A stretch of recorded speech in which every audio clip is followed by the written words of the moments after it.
औज़ुबिल्लाहि मिनश्शैतानिर्रजीम बिस्मिल्लाहिर्रहमानिर्रहीम। अस्सलामु अलैकुम नाज़रीन, मैं हूं Ali Rizwan, international yoga coach और आयुर्वेदिस्ट, और आप देख रहे हैं हमारा यूट्यूब चैनल लाइफ हीलिंग।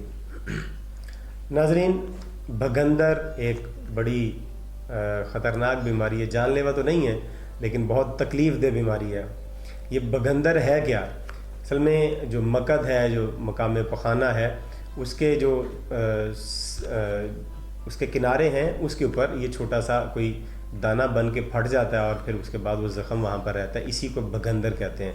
या तो ये बिल्कुल मकाम पखाना के सिरे के ऊपर बनता है या 2 उंगलियां हट के भी बनता है, तो ये हर हालत में भगंदर ही से समझा जाता है। ये भगंदर जो है ये बवासीर से मुख्तलिफ है। बवासीर और है और भगंदर और चीज़ है। और अक्सर औक़ात इसमें वो ज़ख़म की वजह से जो मकद का मुँह है वो भी फट जाता है, उसमें भी दरार पड़ जाती है और वो ज़ख़म जो है बड़ा तकलीफ़ दह होता है। पखाना आने से भी या वैसे उठने बैठने से इसमें बहुत शदीद तकलीफ़ होती है। आज हम आपको जो नुस्खा बता रहे हैं वो इस मरज़ के इलाज का नुस्खा है। अगर आप इसे तवज्जो से सुने और इस पर अमल करेंगे तो इंशाअल्लाह अज़ीज़ इस मसले से आप निजात हासिल कर लेंगे।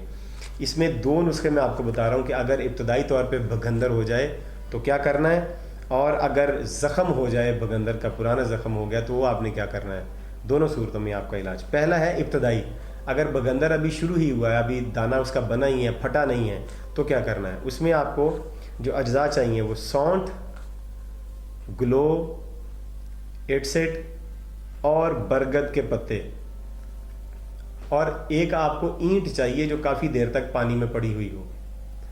तो अब ये जो चारों चीज़ें आपको बताई हैं, सौंठ, ग्लो, एटसेट और बरगद के पत्ते, ये उस ईंट के ऊपर अच्छी तरह से पीस लें इनको। और पीस के जब इसका बिल्कुल पेस्ट बन जाए, किसी भी चीज़ के साथ, किसी दूसरी ईंट के साथ इनको उसी ईंट के ऊपर पीस लें जो पानी में ज़्यादा देर तक पड़ी हुई है। तो उसके ऊपर पीस के इसका पेस्ट बना लें और उसको भगंदर वाली जगह पर लगा दें। इंशाअल्लाह और अज़ीज़ इसको आप चंद दफ़ा लगाने से वो भगंदर वहीं का वहीं बैठ जाएगा और ख़त्म हो जाएगा, आगे नहीं बढ़ेगा। अगर आपको कभी भी मकद के ऊपर कोई दाना या कोई फिंसी या कोई फोड़ा बनता हुआ महसूस हो तो फौरी तौर पे ये अमल करें ताकि वो वहीं बैठ जाए, वरना अगर ये फट जाए तो फिर बड़ी शदीद तकलीफ़ होती है और बड़ी अजियत देता है ये। दूसरा है कि अगर ये फट जाए, दाना इसका फट जाए या फोड़ा फिंसी वो फट जाए और वहाँ पर ज़ख़म हो जाए, तो क्या करना है। उसके लिए नुस्खा आप समात फरमा लें कि तिल स्याह आपने लेने हैं, वर्च, बर्ग नीम यानी नीम के फूल, हल्दी, दार हल्दी यानी हल्दी की छाल भी आपने ले लेनी है, उसके जो छिलके होते हैं, और पोस्त हरड़, हरड़ का ऊपर वाला जो छिलका होता है, गुठली निकाल के रखते हैं आप, सिर्फ छिलका लेना है।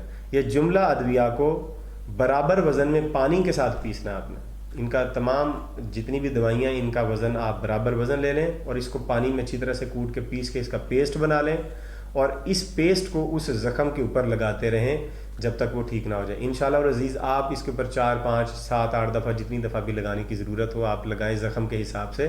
तो इससे इंशाअल्लाह वो बना हुआ ज़ख़म फौरी तौर पे ठीक हो जाएगा और आप जल्द इस मसले से और इस मूज़ी मरज़ से निजात हासिल कर लेंगे। उम्मीद करते हैं आपको वीडियो पसंद आई है।